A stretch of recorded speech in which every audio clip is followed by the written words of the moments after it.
In the school classroom, a little girl was writing furiously, and the teacher went to see what she was doing, and realized that she was writing numbers in a dense pattern. So she confiscated the paper before she finished writing. And when she disappeared at the end of the class, the teacher panicked, called the police, and so on, and so on. At that moment, her hands were already stained with blood, and she had gouged out the numbers she hadn't finished in class with her fingers. 50 years had passed.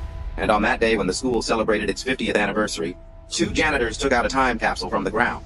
And it turned out that the canister was the content of a class assignment 50 years ago, when the teacher had asked students to draw a model of the future. All of them drew rockets and airplanes, while the boy was given a slip of paper with numbers written on it.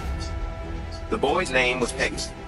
Picked up the and then at night, Peggy took the note to her father and talked to her father about it, and her father, John, who was a professor of astronomy at the Massachusetts Institute of Technology, didn't give a damn about the note. And then, when Peggy fell asleep, he turned on the TV and picked up his glass of wine and prepared to drink. And then he spilled his wine, and then he went to the living room and prepared to clean up the note. He went into the living room to clean it up, and when he picked up his glass again, a piece of paper on the table drew his attention back to it. And since he couldn't sleep, and he had nothing better to do, he wrote the numbers on the paper, on a drawing board, and then he put them together in a simple sequence, and he got a date. And then he turned on his computer and looked it up, and it turned out that the date corresponded to the event that had shocked the world, event number 91, which had killed 296 people, and that was when John went to bed. At that moment, John took another look at the numbers on the paper, and even the number of deaths matched, a result that surprised him. Next, he removed the drawing board from the wall and prepared to study it from all angles. Then combined the numbers and finally put them into the computer and compared them one by one. And the results were exactly right. It turned out that these numbers represent years earlier, to find out more about what had happened. And he told him what had happened. But sadly, the girl who'd written down the numbers had passed away by the TV to see if there was any disaster. But he waited until dawn. But he didn't see any news about the disaster, so it seemed that the numbers were just a coincidence.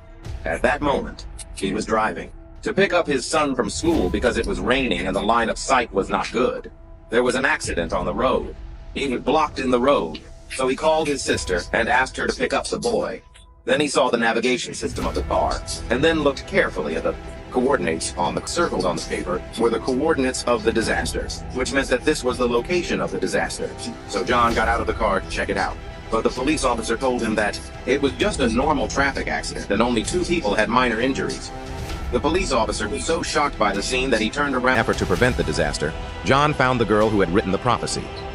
Anna wanted to seek her help, so John took her to a milk tea store and ordered 2 cups of milk tea and chatted for half a day and found out that they were both single and had a child. When John was thinking about it, she suddenly remembered that she didn't come here to look for a date, so she asked Anna if your mother had any special powers. When she heard that someone was asking for information about her mother, she tried to avoid the topic because in her eyes, her mother was a mad woman.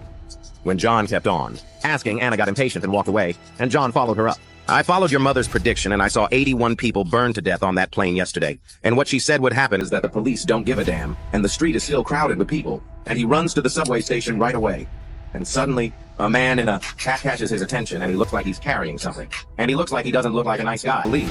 But it turned out to be a disc dealer, and the crowd was still oblivious to it.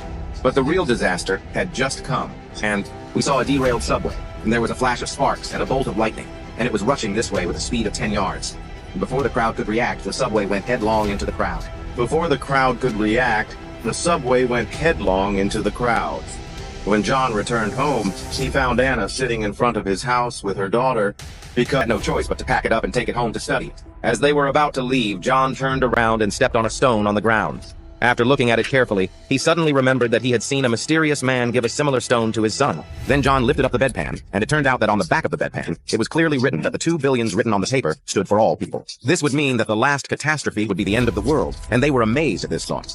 Just then, there was a sudden sound of a car honking outside, and it turned out that it was the mysterious man again, and that he wanted to take the 2 children, and John was immediately alerted, so he grabbed his weapon and chased after him, not realizing that 8 meters into the chase, the mysterious man stood still, and then turned around, and instantly shone a bright light, almost illuminating the eyes of John, which were so big that he couldn't even see his eyes.